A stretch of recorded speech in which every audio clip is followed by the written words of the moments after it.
Good morning. I hope you're all off to a great Saturday morning and got your favorite cold brew, whatever it is, around. I couldn't believe it this morning when I woke up. I left the house just before 7 and it was 21 degrees. Like, unbelievable.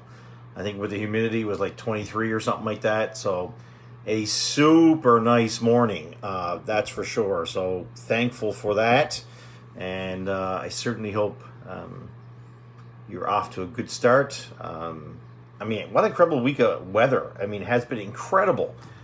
Feels like summer, not spring. Still spring. Got the backyard all done up for summer. Got the swimming pool out. The kids have been in that a few times already. My garden is come to life. It's springing forth. My vines are growing. I love to see those vines just crawl up the walls and stuff. It's pretty neat.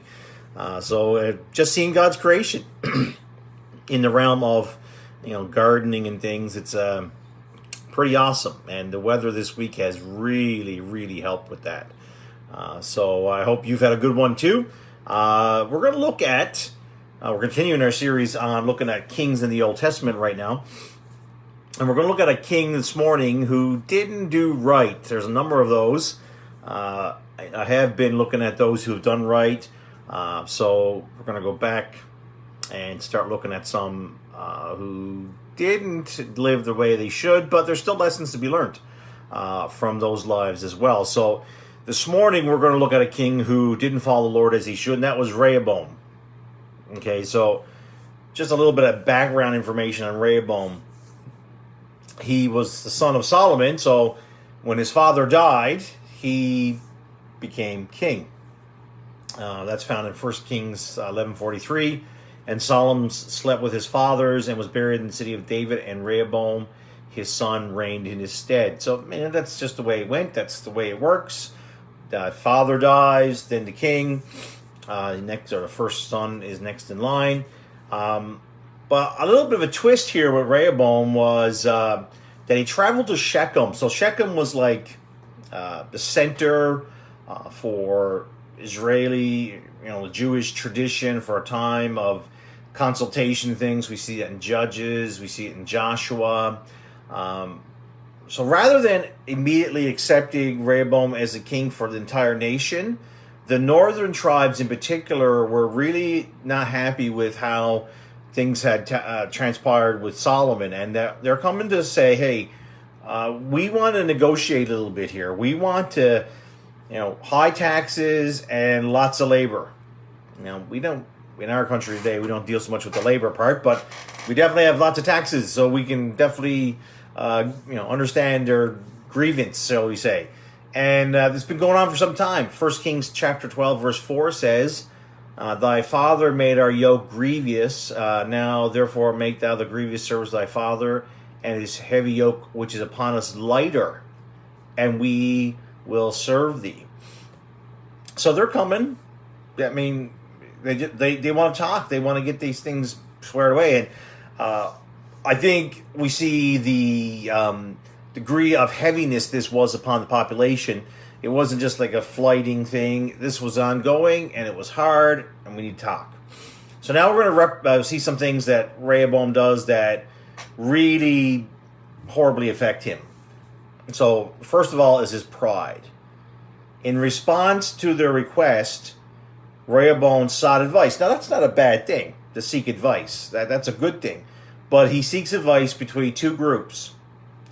One was the experienced elders, probably men who served his father, okay, and were wise and were influenced by the wisdom of Solomon. And then there was the younger contemporaries whom, he grew up with, maybe cousins, relatives, friends of the court, whatever. The elder counselors advised Rehoboam to act favorably toward the people, and in turn they would, Rehoboam would receive their favor. 1 Kings 12:7, and they spake unto him, saying, if thou wilt be a servant unto this people this day, and wilt serve them, and answer them, and speak good words to them, and they will be thy servants forever. These counsels, this counsel from these elderly men were sound, were wise, and it does demonstrate to us the value of wise counselors in our lives. All right, so that's not pride there. That is actually a good thing, but it really comes then to the younger crowd. In contrast, the contemporaries advised Rehoboam to assert with like a hard hand his control by increasing the workload. 1 Kings chapter 12. And the young men that were grown up with him spake unto him, saying, Thus shalt thou speak unto this people that spake unto thee, saying, Thy father made our yoke heavy, but thou make it lighter unto us. Thou shalt say unto them, My little finger shall be thicker than my father's loins. Now whereas my father did lade you with heavy yoke, I will add to your yoke. My father hath chastised you with whips, I will chastise you with scorpions. I mean, this counsel is horrible. This is disgusting. And it was all done to play to his pride. You know, just think about this. Solomon was the wisest man that ever lived. Okay, Rehoboam would have known how wise his dad was. I mean, he definitely did see his father make mistakes, no doubt about that. But he saw the wisdom. He knew the stories of his dad's wisdom. And to think that his little finger would be greater than his father, you know, like come on. Like, all this does is play to his pride. And I don't have any doubt in my mind that Rehoboam was upset. Even before he came to Shechem. He was upset with the nation. I mean, I wouldn't doubt that in his mind he's thinking, folks, I am the king. I am the son of Solomon.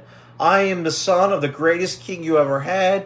Why weren't you not following me? Like, this is crazy. Do what I tell you. Don't question me. And I don't doubt that these guys who grew up with him knew his mindset already.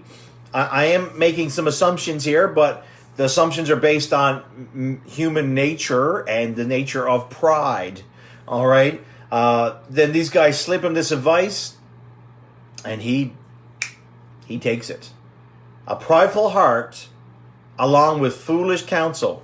I mean, if there's ever a recipe for disaster, that's it. It's one recipe, I should say. So we see his pride, we see his foolish counselors here. He chose to follow the young counselors. As a result, he angered the northern messengers. 1 Kings chapter 12, verse 13 says, And the king answered the people roughly and forsook the old men's counsel that they gave him. Now, the word roughly means cruel and grievous. So it just shows that pride again. These young guys really didn't have a clue. I mean, really. That was this most foolish, horrible counsel you could get. And he swallows it all up, and then he spews it out. In my experience, when a prideful person is seriously questioned or offended, they're rough, they're cruel, and their words are grievous. I've seen it way too many times. A prideful person doesn't want to be questioned. They don't want to admit they're wrong. Pride doesn't like that. So now this is in fulfillment of a prophecy delivered by Haggai the prophet. It was foretold that he would act this way in 1 Kings 11, 29, 39. I'm not going to read all that. But it was promised that the northern tribes would remove themselves from the Davidic rule. So, like pride, we see how bad it was. But at the same time, we do see later on, Rehoboam humbles himself. So the northern tribes split away.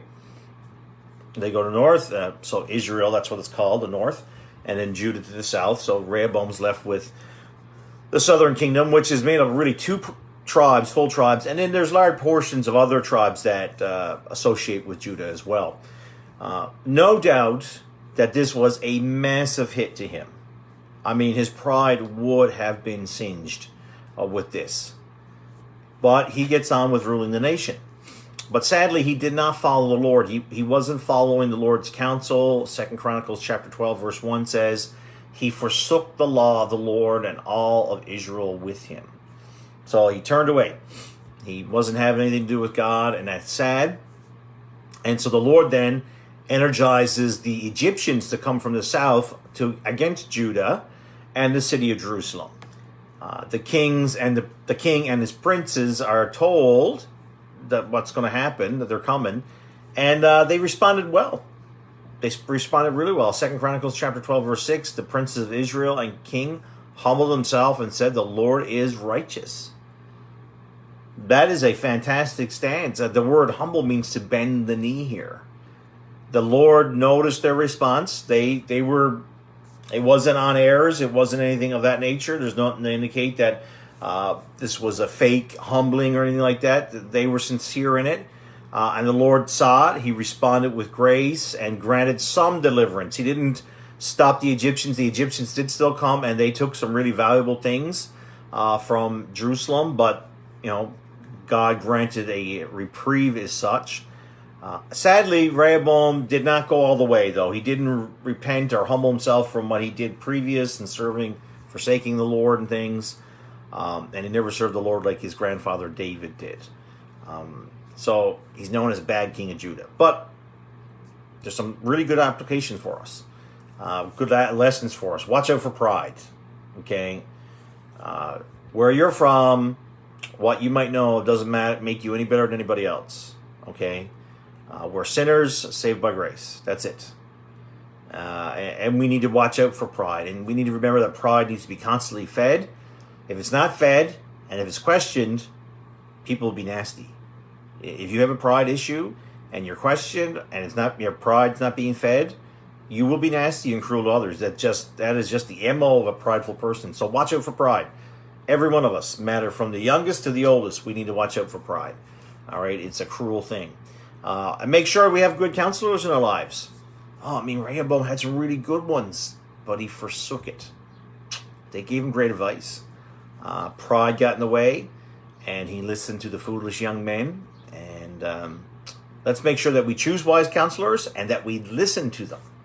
All right, it's good that you choose them, but when they give you wise counsel, it is good to listen. And the Lord notices those who humble themselves, and the Lord is truly righteous. We don't have to make the mistakes of Rehoboam. We can serve the Lord and go forward with Him. So I would encourage you with that. So I hope that's been a help. Tomorrow, 9 a.m. as per normal for Sunday morning. And I believe there's still room for both services, Sunday morning and Sunday night. So you can contact Pastor Matt and get in there. And we'd love to see you. Nothing's really changed. I know they brought out some new framework this week, recording, the reopening plans and things. Nothing's changed for church right now. I know it's mentioned in a couple stages, but in the first, there's no mention of us in religious worship. So I know Pastor Matt and I are still kind of looking to see what was happening, what's not. And if we have any more information, we'll let you know. But we're going to continue as per normal what we're doing right now. And then so about 15 minutes, men, if you're watching, there's going to be a men's Zoom call, and I know there's an email sent out about the actual caller ID and stuff like that for Zoom, so I hope you'll be able to jump on there. We're going to have a little bit of fun. I'm going to give away some Tim's cards, so a little bit of giveaways and things, so we'll look forward to that, and there'll be time a challenge. And we're just going to pray as well. So we'll look forward to that. And Pastor Matt just put it up there. So if you didn't get the email, it's right there. All right.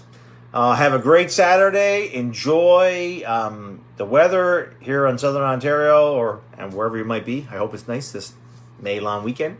And keep redeeming time and looking to Jesus. Take care for now.